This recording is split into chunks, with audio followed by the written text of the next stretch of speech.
Hello, Excel Explorers. It's day 3 of our 100 Days Excel Challenge. And today we are diving into essential formulas, the ones you will need all the time. You're going to use this formula all the time. Plus, there's a cool bonus trick that you can use to impress your colleagues or your boss. So let's get started. Formulas in Excel are like magic wand for data analysis. They let you calculate, summarize, and make sense of your data faster than ever. So here's how it works. Okay, so here I have a very small data set to show you how different formulas work in Excel.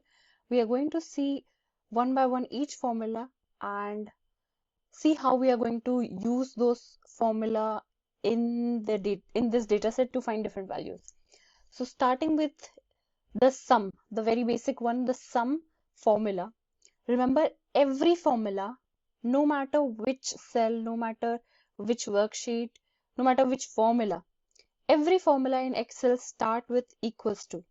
If you do not write equal to and you start writing the formula, for example, sum, there's no meaning. There's nothing that's going to happen here. But once you write equal to and you write sum, then the formula is going to work.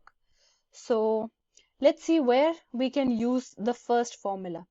So here we can try to find out the units sold in this data set. Okay, total number of units that are sold.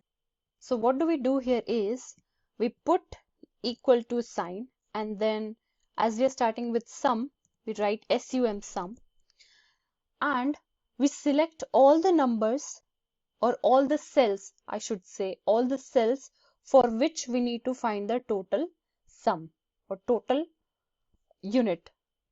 So I'm selecting all the cells of which I need to find the sum.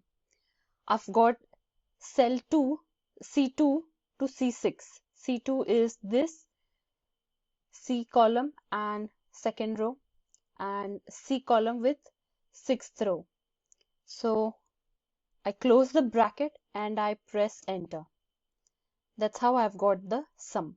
Let me just highlight this. Just to make things more clear, I've written here sum equals to, so that we can see it's 745 is the value of the sum.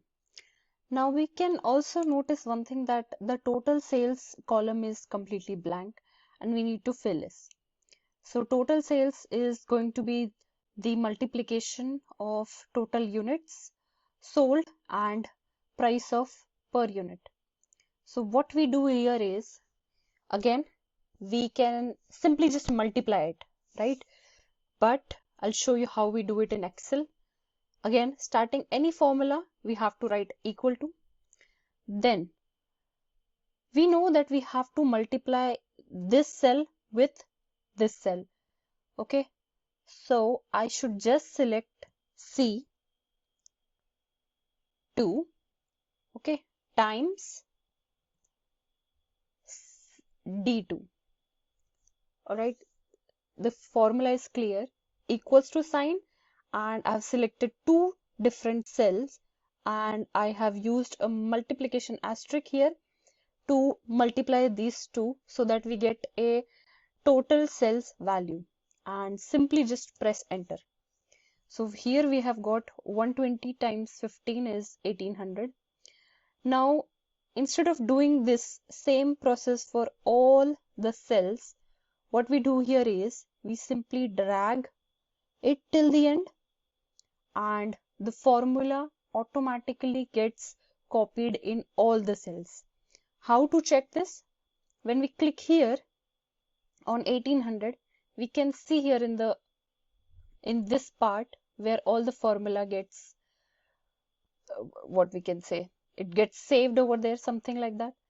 So check here, it's C3 times D3 now, here C4 times D4, C5 times D5, and so on. Now we have total sales as well. We can find the sum of total sales also.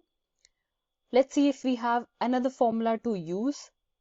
We also need to find the total sales. Okay, so what we are going to do here, again, we'll simply use equals to sum bracket and selecting all these cells of which we need to find the cell sum, closing the bracket and entering, and here we have the sum of total sales. I'm also going to make it green so that it's easy to identify.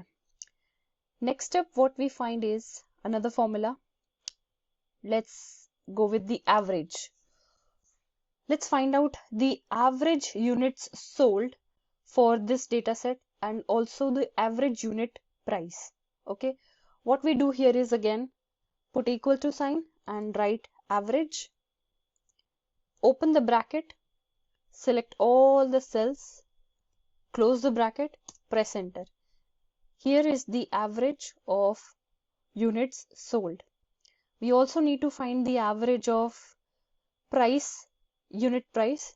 Again, to show you, equal to, remember, and then selecting all of these values, closing the bracket, press enter.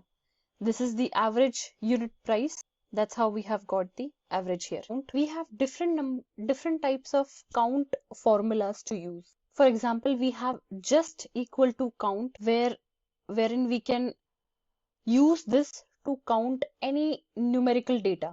Okay, this count formula is only for numbers. Okay, for example, here I have all the numbers selected. I can use these to find it, to find the count. Okay, let's try it here. So equal to count, brackets, and then selecting all the values, closing the bracket, press enter. We get the count of the unit price. The same way we can get the count of all the numbers. But what if we have a textual data? So whenever we have a textual data like this and we want to count the number, what we do is we write A, count A. Okay, you can see here in the formula also, the list of formula, there is count that is only for numbers, count A, which is there for textual data. So I do write A here and then open the bracket, select all these names, close the bracket, press enter. That's how we get a count. Remember, only count is for numerical data and count A is for textual data. Let's move to the two more formulas of max and min. So these two formulas are again very easy and they're very handy to find the maximum value out of a data set or a minimum value. Again, press equal to, write max, open the bracket and select all the values, all the cells, close the bracket, press enter. So here we have found that 200 was the maximum value out of all these values. Again, let's go with the minimum value. Then selecting all of these and closing the bracket, press enter. That's how we have got a maximum value 200 and minimum value. Thank you guys for watching day 3 video. I hope you have understood the important formulas for Excel, and see you in day 4. Thank you.